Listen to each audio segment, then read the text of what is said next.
आज के इस वीडियो लेक्चर में जो क्वेश्चन हम लोग सॉल्व करने जा रहे हैं वो 8th क्लास के चैप्टर अंडरस्टैंडिंग क्वाड्रिलेटरल्स से है। छोटा सा क्वेश्चन है लेकिन बड़ा इंपॉर्टेंट है।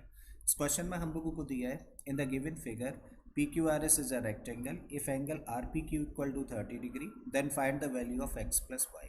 तो क्वेश्चन में देखिए हम लोगों को यहाँ पर एक फिगर दे रखी है और इस फिगर में बोला गया है कि पी क्यू आर एस क्या है। पी क्यू आर एस एक रेक्टेंगल है और इस रेक्टेंगल में जो ये वाला एंगल है वो 30 डिग्री का हम लोगों को दिया है। तब इस एंगल के बेसिस पर हम लोगों को angle x plus angle y का सम हम लोगों को फाइंड करना है। ठीक है, तो चलिए स्टार्ट करते हैं और इसको स्टार्ट कर रहे हैं रेक्टेंगल की एक प्रॉपर्टी के साथ में।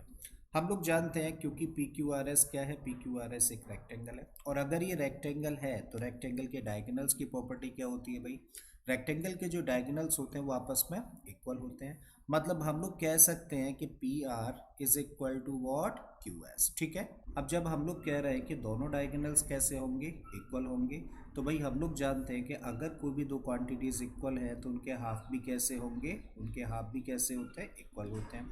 मतलब half of P R is equal to half of Q S लिखा जा सकता है।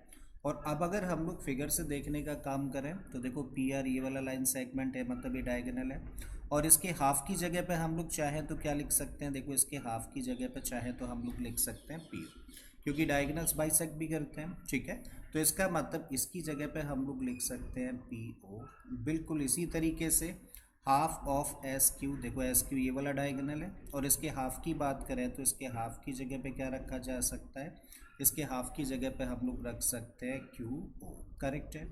और जब हम लोग कह रहे हैं कि ये साइड और ये साइड आपस में इक्वल है तो ये भाई किस ट्राइंगल की साइड है, देखो इस ट्राइंगल ओ पी क्यू की साइड है। और एक ट्राइंगल में अगर कोई भी दो साइड्स इक्वल होती है तो उनके अपोजिट एंगल्स भी कैसे होते हैं, इक्वल। मतलब इस साइड के सामने वाला जो एंगल है वो ये है और इस साइड के सामने वाला एंगल ये है, तो ये दोनों ही एंगल्स कैसे होंगे आपस में इक्वल। मतलब ये 30 डिग्री का है तो ये एंगल भी कितने डिग्री का हुआ, 30 डिग्री का। तो हम लोगों ने शो कर दिया कि ये वाला एंगल कितने डिग्री का है, 30 डिग्री का। क्लियर है।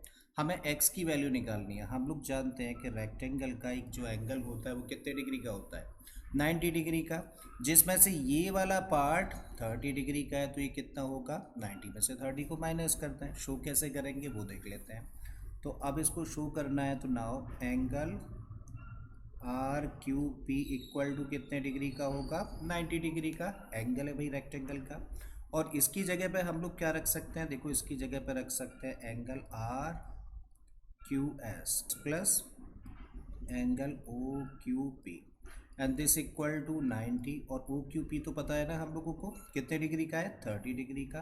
तो यहाँ पे तो रखो R Q S plus 30 degree equal to 90, यानी कि x plus 30 degree equal to 90 degree है तो x कितना हो गया, 90 माइनस 30 मतलब 60 डिग्री हो जाता है। तो देखो हम लोगों ने x की तो वैल्यू निकाल दी। ठीक है, अब हम लोगों को वैल्यू निकालनी है किसकी, y की। तो उसके लिए आते हैं, देखो हम लोग इस ट्राइंगल में, सो कौन सा triangle, in triangle O P Q. और इस ट्राइंगल में हम लोग क्या कह सकते हैं, angle O P Q, angle O P Q plus angle O Q P plus angle P O Q, तीनों का सम कितना होगा, 180 डिग्री। एंगल सम प्रॉपर्टी ऐसा कहती है कि एक ट्राइंगल के तीनों एंगल्स का सम कितना होता है, 180। ठीक है, देखो इसका एंगल का मेजरमेंट हम लोगों को पता है कितना, 30 डिग्री। ये भी एंगल कितने डिग्री का है, 30 डिग्री। और इसको हम लोग एज इट इज़ लेके चलते हैं तो पी ओ क्यू हम लोग कह सकते हैं दिस इक्वल टू 180। 30 प्लस 30 का मतलब कितना हो गया, 60। और एंगल पी ओ क्यू की जगह पे हम लोग क्या रख सकते हैं, देखो ये वाला जो एंगल है उसकी जगह पे हम लोग क्या रख सकते हैं, वाई रखा जा सकता है, वर्टिकली अपोजिट एंगल्स हैं। ठीक है, तो इसकी जगह पे हम लोगों ने रख दिया y and this equal to 180 degree.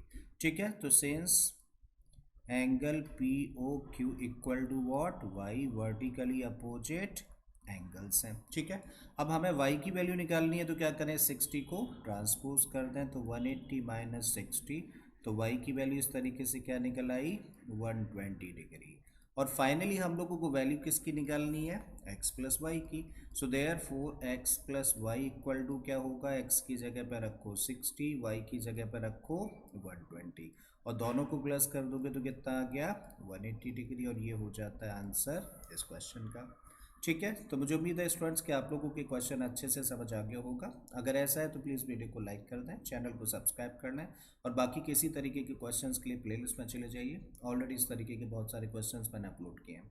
मैं फिर से आता हूँ एक नए क्वेश्चन एक नए कॉन्सेप्ट के साथ में। Till that keep learning and thank you for watching this video.